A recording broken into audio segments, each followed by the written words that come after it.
కాంగ్రెస్ పాలనలో తెలంగాణ తిరోగమనంలో పయనిస్తోంది. రాష్ట్ర తొలి సీఎం కేసీఆర్ 10 ఏళ్ల పాటు శ్రమించి బలంగా వేసిన ఆర్థిక పునాదులను రేవంత్ రెడ్డి అంత పాతాళానికి తొక్కివేశారు. బీఆర్ఎస్ హయాంలో అన్ని రంగాల్లో దేశంలోని అగ్రస్థానంలో నిలిచిన స్వరాష్ట్రాన్ని కాంగ్రెస్ పాలన అధోగతి పాలు చేసింది. ఇందుకు కేంద్ర గణాంకాలు, కార్యక్రమాలు అమలు మంత్రిత్వ శాఖ తాజాగా విడుదల చేసిన నివేదికే నిదర్శనం. జీఎస్టీ, తలసరి ఆదాయం, జీఎస్టీ వసూళ్లు, ఇలా ఏ అంశాన్ని విశ్లేషించినా తెలంగాణ పారదర్శకనే కనబడుతుంది.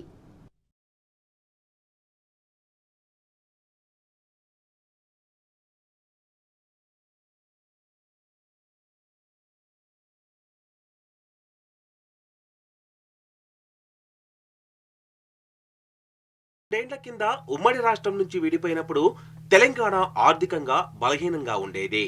కానీ స్వరాష్ట్రంలో అప్పటి ముఖ్యమంత్రి కేసీఆర్ 10 ఏళ్ల పాటు శ్రమించి రాష్ట్రానికి బలమైన ఆర్థిక పునాదులు వేశారు. ఆర్థికంగా పసికూరగా ఉన్న రాష్ట్రాన్ని అన్ని విషయాల్లో అగ్రగామిగా నిలబెట్టారు. ఫలితంగా జీఎస్టీపీ, తలసరి ఆదాయం, జీఎస్టీ వసూళ్లు, రవాణా రాబడి, ఇలా ప్రతి విషయంలోనూ తెలంగాణ దేశంలోనే టాప్ ర్యాంకులో నిలిచింది. ఏటేటా సరికొత్త రికార్డులు సృష్టించింది. తలసరి ఆదాయంలో దేశంలో నెంబర్ 1 గా నిలవగా జీఎస్టీపీ వృద్ధి రేటులో మిగతా రాష్ట్రాలకు దిక్సూచిగా మారింది.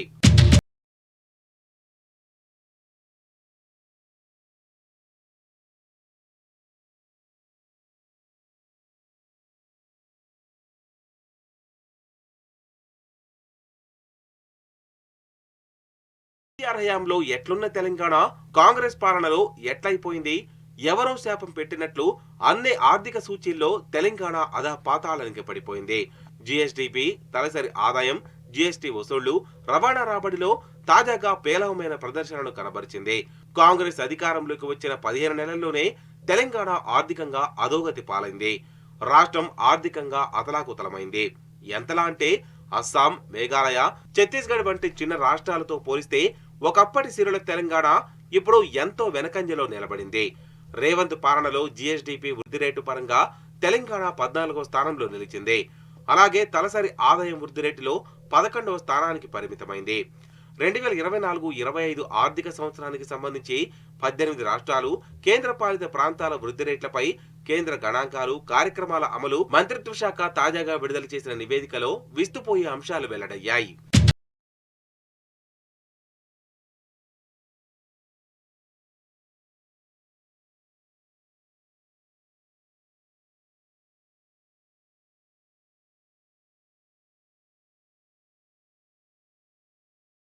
మొత్తం పౌరుల ఉత్పాదకతను స్థూలంగా జీఎస్టీపీగా పిలుస్తారు. తెలంగాణ ఆవిర్భవనప్పుడు 2014-15లో జీఎస్టీపీ 5.05 లక్షల కోట్లుగా నమోదైంది. 2023-24లో జీఎస్టీపీ 15,01,981 కోట్లకు చేరింది. అంటే 10 ఏళ్ల కేసీఆర్ పాలనలో రాష్ట్రంలో దాదాపు 10 లక్షల కోట్ల మేర పెరిగింది. కానీ 2024-25 ఆర్థిక సంవత్సరానికి గాను 16.12 లక్షల కోట్లకు చేరింది. అయితే కేసీఆర్ పాలనతో పోలిస్తే జీఎస్టీపీ వృద్ధి రేటు రేవంత్ పాలనలో తగ్గుముఖం పట్టినట్లు ఎంఓఎస్పీఐ గణాంకాలను బట్టి అర్థమవుతుంది. కేసీఆర్ ప్రభుత్వ హయాంలో 2023-24 ఆర్థిక సంవత్సరంలో 11.06% మేర జీఎస్టీపీ వృద్ధి రేటు నమోదు చేసిన తెలంగాణ 2024-25 ఆర్థిక సంవత్సరానికి వచ్చేసరికి 10.12%కే పరిమితమైంది.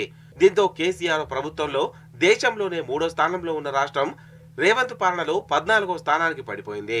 ఎంతగా అంటే చివరకు ఆర్థిక సంక్షోభాన్ని ఎదుర్కొంటున్న చిన్న రాష్ట్రాలైన అస్సాం, మేఘాలయ, ఛత్తీస్గఢ్ కన్నా తెలంగాణ ర్యాంకు తక్కువగా ఉంది. స్థిర ధరల వద్ద కూడా జీఎస్టీపీ వృద్ధి రేటులో 8.79%తో రాష్ట్రం 13వ స్థానానికి పరిమితమైంది.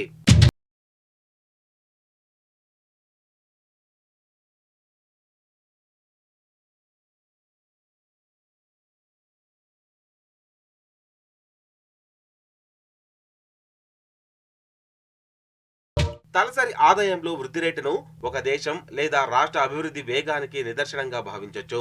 ఏ దేశమైనా రాష్ట్రమైనా అభివృద్ధి చెందిందని చెప్పేందుకు అక్కడి పౌరుల తలసరి ఆదాయాన్ని ప్రామాణికంగా తీసుకుంటారు. రాష్ట్రంలో సగటున ఒక్కో పౌరుడు సంపాదించే మొత్తాన్ని తలసరి ఆదాయంగా పిలుస్తారు. ఈ విషయంలో కేసీఆర్ ప్రభుత్వ హయాంలో తెలంగాణ తలసరి ఆదాయంలో రాకెట్ వేగంతో దూసుకుపోయింది. కానీ రేవంత్ 15 నెలల పాలనలో తగ్గుముఖం పట్టినట్లు ఎంఓఎస్పీఐ గణాంకాలను బట్టి అర్థమవుతుంది. 2023-24 ఆర్థిక సంవత్సరంలో తలసరి ఆదాయంలో 14.1% మేర వృద్ధి రేటును నమోదు చేసిన రాష్ట్రం 2024-25 ఆర్థిక సంవత్సరానికి వచ్చేసరికి 9.6%కే పరిమితమైంది.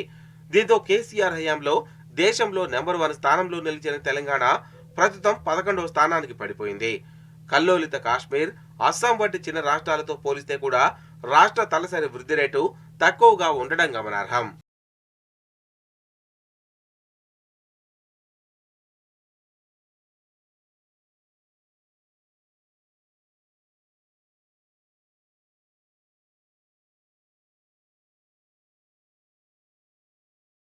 పాలనలో రాష్ట్ర జీఎస్టీ వసూళ్ల వృద్ధి రేటు మార్చిలో 0కు పడిపోయింది. రాష్ట్ర జీఎస్టీ వసూళ్లు మార్చి నెలలో 5,401 కోట్లుగా నమోదయ్యాయి. నిరుడు మార్చితో పోలిస్తే 1% కూడా పెరగలేదు. 2024-25 ఆర్థిక సంవత్సరంలో జీఎస్టీ వసూళ్లు దేశ సగటు వృద్ధి రేటు 9.9%గా నమోదైంది. ఇదే సమయంలో రాష్ట్ర జీఎస్టీ వృద్ధి రేటు 5.5%కే పరిమితమైంది. అంటే కేంద్రం నమోదు చేసిన వృద్ధి రేటులో రాష్ట్ర వృద్ధి రేటు దాదాపు సగంగా నమోదైంది. అంటే బీఆర్ఎస్ పాలనలో ప్రతి ఏటా పెరిగిన జీఎస్టీ రాబడి కాంగ్రెస్ పాలనలో స్తంభించిపోయింది. ఈ నెల 1వ తేదీన జీఎస్టీ వసూళ్లకు సంబంధించి కేంద్ర ప్రభుత్వం విడుదల చేసిన గణాంకాలు ఈ విషయాన్ని వెల్లడిస్తున్నాయి. కాంగ్రెస్ ప్రభుత్వంలో స్టాంపు రిజిస్ట్రేషన్ల ఆదాయం పడిపోవడంతో పాటు జీఎస్టీ వసూళ్లలో పెరుగుదల మందగించిందని ఆర్థిక నిపుణులు ఆందోళన వ్యక్తం చేస్తున్నారు. ప్రజల చేతుల్లో డబ్బులు లేక క్రయ విక్రయాల్లో ఎలాంటి పెరుగుదల లేదని చెప్తున్నారు.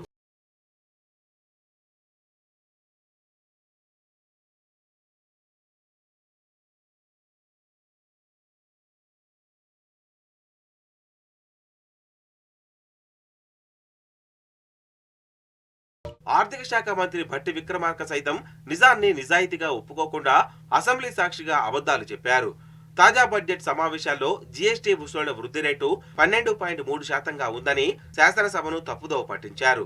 రాష్ట్రానికి అంత రాబడి లేదని, జీఎస్టీ వసూళ్ల వృద్ధి రేటు 5.5%కే పరిమితమవుతుందని మాజీ మంత్రి హరీష్ రావు అంచనా వేసి చెప్పారు.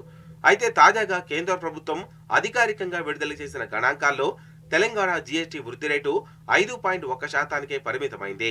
అంటే హరీష్ రావు చెప్పిందే నిజమైంది. అటు అసెంబ్లీ సాక్షిగా భట్టి అబద్ధాలు చెప్పినట్లు రుజువైంది. దీంతో మార్చి నెలలో జీఎస్టీ వసూళ్ల వృద్ధి రేటు 0%కి చేరడం రాష్ట్ర ప్రభుత్వ వైఫల్యానికి, నిర్లక్ష్యానికి నిదర్శనమని ఎక్స్ వేదికగా హరీష్ రావు విమర్శించారు. దీనికి రేవంత్ సర్కార్ అనాలోచిత నిర్ణయాలే కారణమని మండిపడ్డారు. పైగా డిప్యూటీ సీఎం భట్టి అబద్ధాలు చెప్పి శాసనసభను, ప్రతి పౌరుడిని మోసం చేశారని, ఇది సిగ్గుచేటని మండిపడ్డారు. ఇప్పటికైనా కాంగ్రెస్ ప్రభుత్వం అంకెల గ్యారెంటీతో మోసం చేయకుండా వాస్తవాల ఆధారంగా పాలన అందించాలని ప్రజలు కోరుకుంటున్నట్లు హరీష్ రావు చెప్పారు.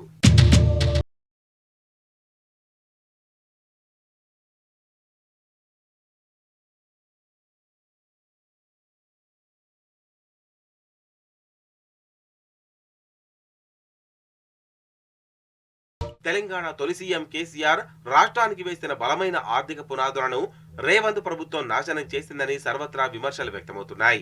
15 నెలల కాంగ్రెస్ పాలనలో రాష్ట్రాన్ని ఆర్థికంగా అధోగతి పాలు చేశాడని మండిపడుతున్నారు.